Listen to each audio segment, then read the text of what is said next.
Assalamualaikum warahmatullahi wabarakatuh. Bertemu lagi dengan saya, Apoteker Nuri.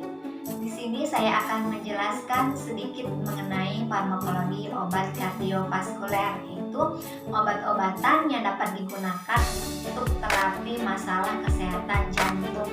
Ya. Sebelum saya bahas mengenai terapi farmakologinya, saya akan menyebutkan salah satu contoh penyakit yang dapat diobati oleh obat golongan ini. Tentunya semuanya sudah familiar nih, yaitu penyakit hipertensi. Nah, apa itu penyakit hipertensi? Hipertensi ini adalah kondisi medis di mana terjadi peningkatan tekanan darah itu secara kronis atau dalam jangka waktu yang lama. Nah, berapa sih nilai normal tekanan darah? Ya, tekanan darah itu nilai normalnya yaitu 120 per 80 mm/Hg. Nah, untuk tekanan darah ini ada istilah sistol, ada istilah diastol. Ya, yang disebut sistol itu adalah yang 120 yang bagian atas. Kemudian yang diastol itu yang bagian bawah yang 80. Nah, apa sih bedanya ya antara sistol dan diastol? Nah, kalau sistol itu tekanan saat jantung berdenyut atau berdetak. Sering disebut tadi ya tekanan atas. Kemudian diastol itu tekanan saat jantung beristirahat setelah memompa. Nah, ini sering disebut dengan tekanan bawah. Nah, GNC 7 atau GNC 7 itu mengklasifikasikan tekanan darah menjadi 4 kategori. Tadi yang pertama, tekanan darah normal, yaitu dengan nilai 120 per 80 mm/Hg. Yang kedua, prehipertensi. Prehipertensi itu tekanan darah sistolnya 120 hingga 139 dan diastolnya 80 hingga 89 mm/Hg. Nah, stadium 1 hipertensi atau hipertensi stage 1 itu tekanan darah sistolnya 140 sampai 159 mm/Hg. Untuk tekanan darah diastolnya yaitu 90 per 99 mm/Hg. Nah, untuk yang stage 2 itu tekanan darahnya yang sistol lebih atau sama dengan 160 mm/Hg dan diastolnya lebih atau sama dengan 100 mm/Hg. Nah, itu jadi ada 4 kategori untuk penyakit hipertensi berdasarkan GNC 7. Nah, untuk terapi ada dikenal dengan 2 istilah, yaitu terapi non-farmakologi dan terapi farmakologi. Untuk terapi non-farmakologi penyakit ini itu bisa melakukan yang pertama, modifikasi gaya hidup. Jadi usahakan untuk gaya hidup sehat. Yang kedua, penurunan berat badan jika terjadi kelebihan berat badan, atau jika obesitas dilakukan penurunan berat badan, atau kalau memang berlebih ya dilihat dari BMI-nya itu harus diturunkan. Yang ketiga, melakukan diet kaya dengan sayur-sayuran dan buah-buahan. Yang keempat, diet rendah sodium atau diet rendah natrium atau diet rendah garam ya. Yang kelima yaitu olahraga secara teratur. Dan yang keenam, tidak mengkonsumsi alkohol. Dan yang ketujuh, hentikan kebiasaan merokok. Nah, salah satu yang berperan dapat menyebabkan hipertensi adalah mekanisme renin-angiotensin dan aldosteron sistem. Nanti ada kaitannya dengan mekanisme kerja beberapa golongan obat kardiovaskuler ini. Nah, angiotensinogen itu dihasilkan oleh hati dan ada enzim renin itu dihasilkan di bagian ginjal. Nah, nanti akan mengubah angiotensin 1 menjadi angiotensin 2 sehingga nanti akan di bagian adrenal, kelenjar adrenal, korteks adrenal di bagian ginjal nanti akan mensekresikan aldosteron, di mana aldosteron ini dapat menyebabkan reabsorpsi natrium, kemudian CL-nin, kemudian ekskresi plus dan menahan air di dalam darah sehingga itu dapat memperberat kerja jantung sehingga tekanan darah menjadi meningkat.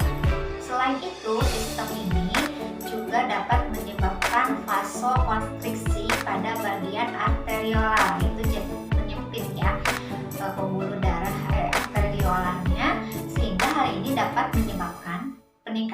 tekanan darah. Nah, itu perlu diingat sistem ini ya. Baiklah, untuk golongan obat kardiovaskuler itu ada 6 golongan, yaitu golongan ACE inhibitor, yang kedua golongan CCB, kemudian golongan beta blocker, dan golongan ARB, kemudian golongan alpha blocker, dan juga yang terakhir adalah golongan nitrat. Nah, saya akan bahas dulu nih mengenai golongan ACE inhibitor. ACE inhibitor atau ACI itu merupakan singkatan dari A. angiotensin, C. converting, E. enzim, I. inhibitor. Jadi, mekanisme kerja obat ini dapat dilihat dari nama golongan obatnya nih, yaitu kerjanya yaitu menghambat enzim angiotensin converting ya.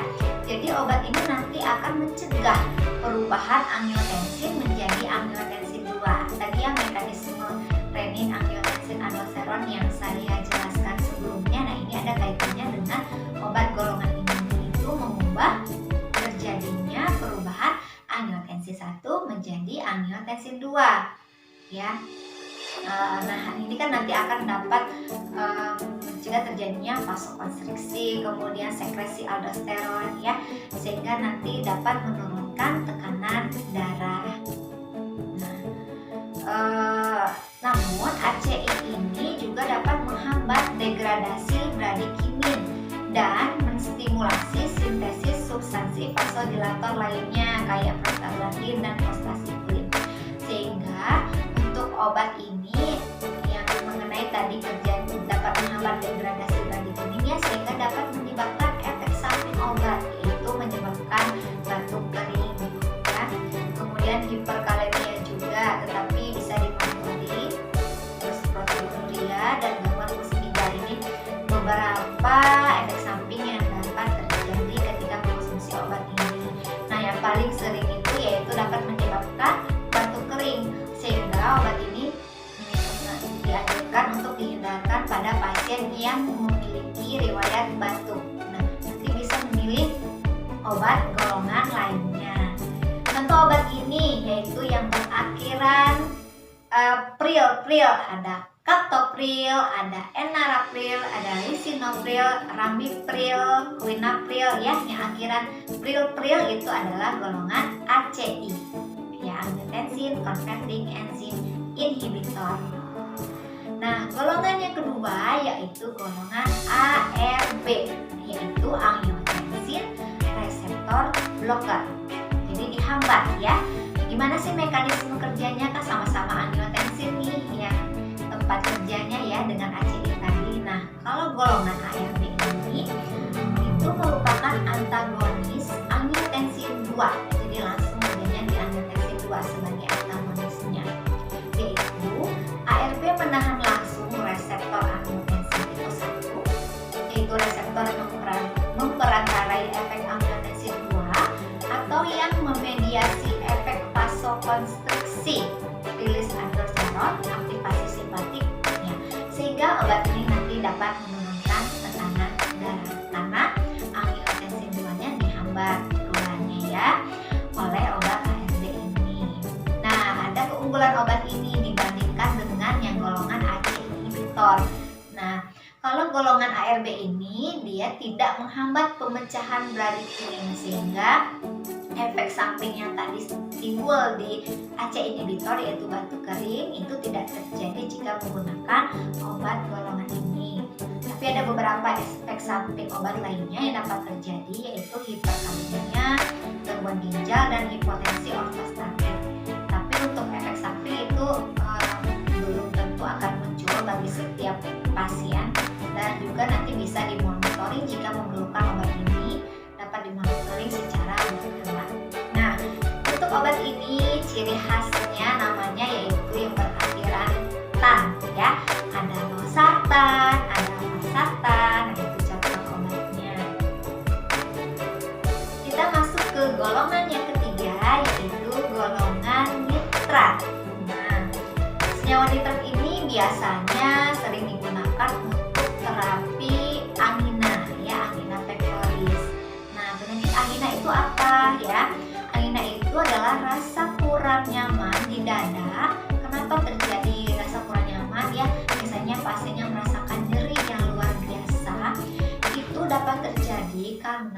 suplai oksigen yang tidak adekuat ke otot jantung untuk memenuhi kebutuhan oksigen jantung ya. Jadi oksigennya itu kurang gitu ya, sehingga dapat menimbulkan nyeri di bagian otot jantung.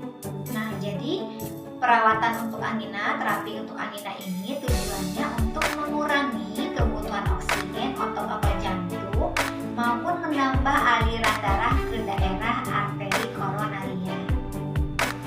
Nah, nitrat ini merupakan obat vasodilator, jadi dapat melebarkan pembuluh darah ya, dan juga merelaksasikan dinding pembuluh darah. Nitrat ini menyebabkan terjadinya pelebaran arteri koroner sehingga aliran darah yang menuju ke otot-otot jantung itu akan lancar dan kebutuhan oksigennya dapat terpenuhi. Nah, obat golongan ini contohnya yaitu gliseril, trinitrat, ya tentunya kan golongan nitrat ya, jadi ada nitratnya, gliseril trinitrat, kemudian ISDN itu isosorbit dinitrat, kemudian ada ISMN, isosorbit mononitrat. Nah, ini beberapa contoh obat golongan nitrat. Nah, untuk beberapa contoh obat golongan nitrat tadi itu berdasarkan kerjanya itu ada yang kerja cepat dan kerja lambat. Untuk yang kerja cepat contohnya ada nitrogliserin itu sublingual, terus ada juga ISDN sublingual, yaitu pemberiannya diletakkan di bawah lidah itu. Kemudian yang kerjanya lambat ada nitrogliserin juga tapi secara oral biasa gitu. ISDN juga ada secara oral dan isosorbit mononitrat secara oral. Itu dia untuk golongan nitrat. Selanjutnya golongan beta blocker. Kalau dilihat dari namanya nih, beta blocker, jadi berarti mekanismenya itu memblok reseptor beta gitu. Memblok reseptor beta ini dapat menyebabkan penurunan tekanan darah melalui penurunan curah jantung. Nah, untuk golongan beta blocker ini ada yang kerjanya selektif, ada yang kerjanya non selektif. Apa itu perbedaannya?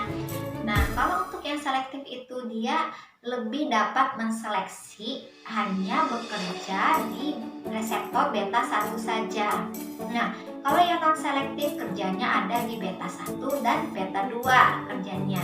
Nah, reseptor itu diblok. Nah, lebih baik yang mana sih? Ya tentunya lebih baik yang selektif karena dia spesifik memblok beta 1 saja, di mana beta 1 itu terdapat di bagian kardiovaskuler gitu ya, di bagian jantung. Nah, kalau yang non selektif itu kan tadi ada beta 1, ada beta 2, di mana beta 2 itu terdapat di sistem pernapasan kita. Nah, apa akibatnya kalau ikut dihambat juga? Itu dapat menyebabkan bronkokonstriksi di bagian saluran pernapasan sehingga pasiennya dapat merasakan sesak gitu ya. Nah, kalau yang untuk yang selektif karena dia hanya bekerja di jantung, jadi ya tidak ada efek samping ke arah sana gitu. Itu bedanya. Untuk contoh obatnya yang non selektif itu ada propanolol, kalau yang selektif itu ada atenolol, ada metoprolol. Kemudian ada kelemahan obat golongan beta blocker ini, kelemahan lainnya karena dapat menyebabkan efek samping, misalnya tangan jadi dingin, kemudian fatigue, kemudian ada efek yang jarang terjadi namun serius ya, kayak tadi yang untuk obat golongan yang non selektif ya, seperti asma itu bisa terjadi. Terus golongan beta blocker ini juga cenderung dapat meningkatkan trigliserida dan menurunkan kadar HDL ya. Tapi ya ingat sekali lagi, kalau memang pasiennya benar-benar memerlukan obat ini tapi kondisinya ada hal-hal yang kontraindikasikan, itu perlu dilakukan monitoring obat gitu, jika tidak ada pilihan terapi lainnya yang dapat digunakan. Terus golongan selanjutnya yaitu golongan alpha blocker. Alpha blocker ini dapat menurunkan tonus arterial vena, dapat menyebabkan penurunan resistensi perifer dan dapat menyebabkan hipotensi. Nah, alpha blocker ini dapat menyebabkan refleks takikardi karena pelepasan norepinefrin yang terjadi dapat menstimulasi reseptor beta jantung selanjutnya. Contoh antagonis alfa 1 selektif ya, jadi ada juga yang katanya selektif, ada prazosin, ada doxazosin. Nah, ini durasi kerjanya itu lebih lama. Efek sampingnya dapat menyebabkan takikardi tapi relatif lebih ringan. Nah, prazosin dan doxazosin ini dapat meredakan gejala hiperplasia prostat juga nih, sehingga diindikasikan pada pasien hipertensi dengan kondisi tersebut, yaitu kondisi yang ada gejala hiperplasia prostat ya, tadi yang dapat digunakan. Nah, golongan yang terakhir yaitu golongan CCB. Apa itu CCB? CCB adalah C kalsium, C yang keduanya channel, B-nya blocker. Jadi obat CCB adalah golongan obat kalsium channel blocker ya. Dilihat dari namanya berarti kerjanya yaitu memblok kanal kalsium. Nah, apa kaitannya kalsium ya dengan terjadinya peningkatan tekanan darah? Jadi dengan kerja obat ini yang memblok pemasukan kalsium ke otot jantung dan pembuluh darah. Nah, kalsium ini itu dibutuhkan untuk kontraksi jantung. Begitu. Jika pemasukan kalsium ke otot jantung dan pembuluh darahnya dihambat, ya kan obat ini memblok ya, berarti pemasukan kalsiumnya itu dihambat, maka jantung dan pembuluh darah akan sedikit rileks dan tekanan darah dapat menurun ya. Jadi kalau terlalu tinggi juga nih kadar kalsiumnya itu dapat meningkatkan kontraksi jantung yang lebih sehingga terjadi peningkatan tekanan darah. Tapi obat ini kan diblok ya, sehingga nanti kalsiumnya itu lebih sedikit dan juga sehingga jantungnya nanti akan lebih rileks dan tekanan darah dapat turun. Nah, untuk efek samping obat ini yang dapat terjadi yaitu hipervasodilatasi berlebihan, bisa juga menyebabkan pusing, kemudian impotensi, kemudian muka memerah, edema pada pergelangan kaki. Nah, itu efek samping yang mungkin terjadi karena belum tentu ya dapat terjadi pada pasien yang gitu. Contoh obatnya itu ada nifedipin, ada diltiazem, ada verapamil, dan juga ada amlodipin. Nah, itu dia untuk golongan obat yang bekerja di kardiovaskuler. Kita ulangi lagi, ada 6 golongan. Yang pertama golongan AC inhibitor, yang kedua golongan ARB, yang ketiga golongan nitrat, yang keempat golongan beta blocker, yang kelima golongan alpha blocker, dan yang terakhir yang keenam golongan CCB, calcium channel blocker. Nah, itu dia obat-obat golongan kardiovaskuler. Mudah-mudahan penjelasan saya